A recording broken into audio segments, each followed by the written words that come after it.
હવે ઉદાહરણ તરીકે જો આપણે કદાચ યાદ રાખીએ તો સત એટલે સત્ય અને અસત્યને યાદ રાખવું પડે. હવે એક્ઝામ્પલ તમને આપું કે આપણે આપણા દીકરાને કોલેજમાં મોકલો હોય અને ઘરે આવે ત્યારે પૂછીએ બેટા ક્યાં ગયો તો, જો એને બંક મારી હોય, બંક કહેવાય ને, એને કદાચ મારી હોય તો એ એમ કહે કે પપ્પા હું કોલેજમાં હતો. પણ એ દિવસે એક જ દિવસ એ ખોટું બોલ્યો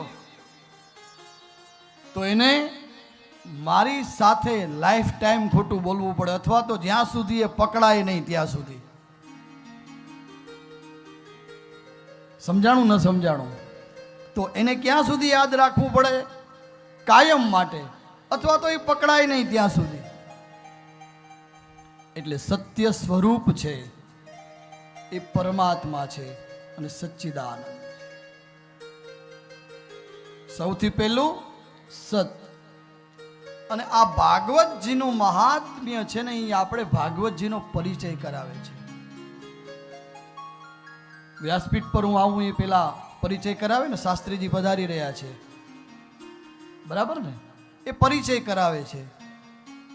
પણ આ મહાત્મ્ય છે ને, એ મહાત્મ્ય શ્રીમદ ભાગવતજીનો પરિચય કરાવે છે.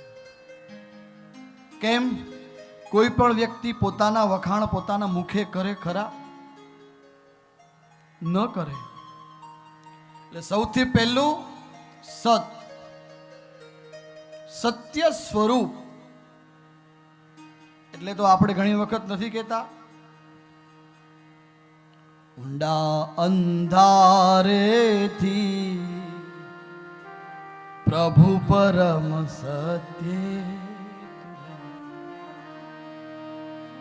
ખબર છે ને બધાને? પેલા તો કવિતાઓ એવી સરસ આવતી હતી, હે, અસત્યો માહેથી પ્રભુ પરમ સત્ય, ઊંડા અંધારેથી.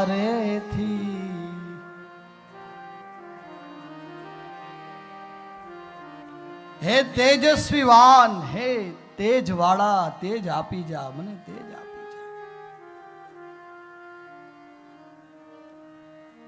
ઈ સત્ય. કેટલા બધા સત્યની તમે કેટલી વ્યાખ્યા કરો એટલી થાય.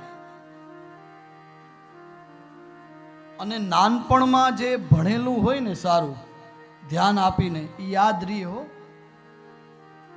એટલે આપણે છોકરાઓને શું વારંવાર કહીએ કે તમે ધ્યાન રાખીને ભણજો,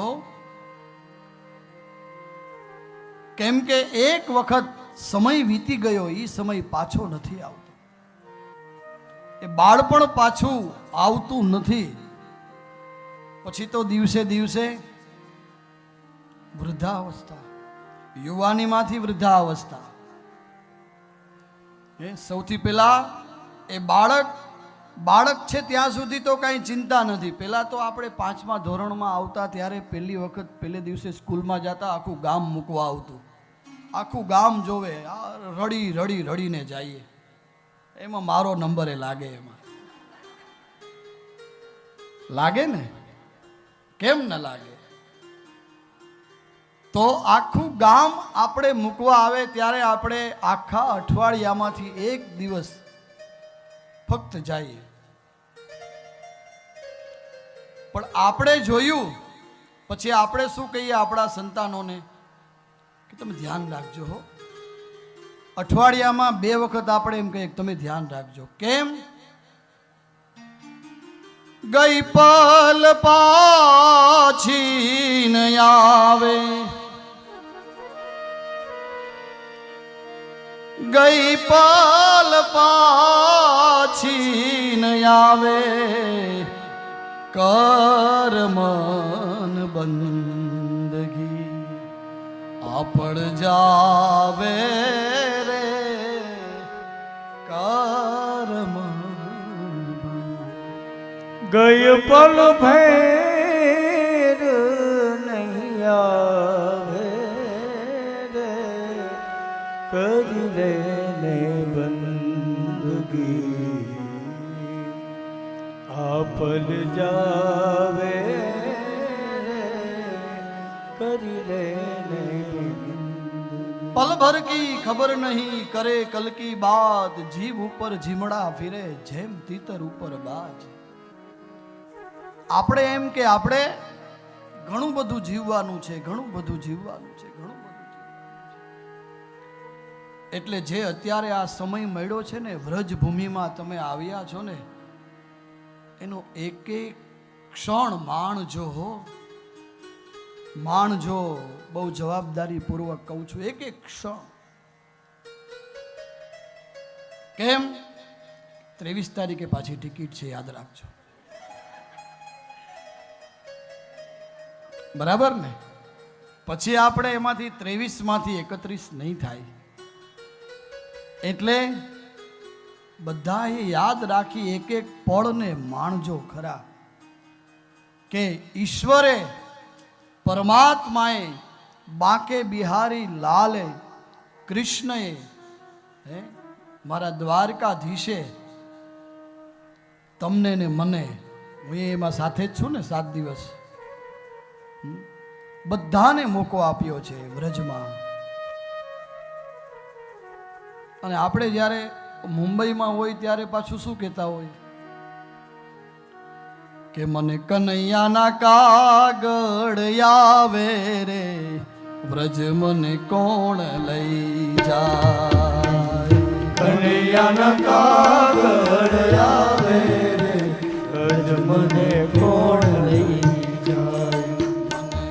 કનૈયાના કાગળ આવે રે વ્રજ મને કોણ લઈ જાય. મને કનૈયાના કાગળ આવે રે વ્રજ મને કોણ લઈ જાય. મને વ્રજના સપના આવે રે વ્રજ મને કોણ લઈ જાય. મને વ્રજના સપના આવે રે વ્રજ મને કોણ લઈ જાય. એ મને કનૈયાના કાગળ આવે રે વ્રજ મને કોણ લઈ જાય. કનૈયાના સપના આવે રે વ્રજ મને કોણ લઈ જાય. એ મને વ્રજના સપના આવે રે વ્રજ મને કોણ લઈ જાય. વ્રજના સપના આવે રે વ્રજ મને કોણ લઈ જાય. મને કોણ લઈ જાય મને કોણ લઈ જાય મને કોણ લઈ જાય એમ કરતા કરતા આપણે વ્રજમાં આવી ગયા. અને એમાં કાલે આપણે યમુનાજીમાં ચુંદડી મનોરથ કરી અને યમુનાજીની પરમિશન લઈ લીધી.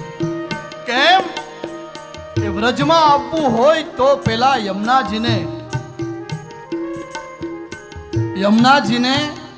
કહેવું પડે કે માં હું વ્રજમાં પ્રવેશ કરું. અને એમ કરતા કરતા આપણે વ્રજભૂમિમાં પ્રવેશ કરી ગયા.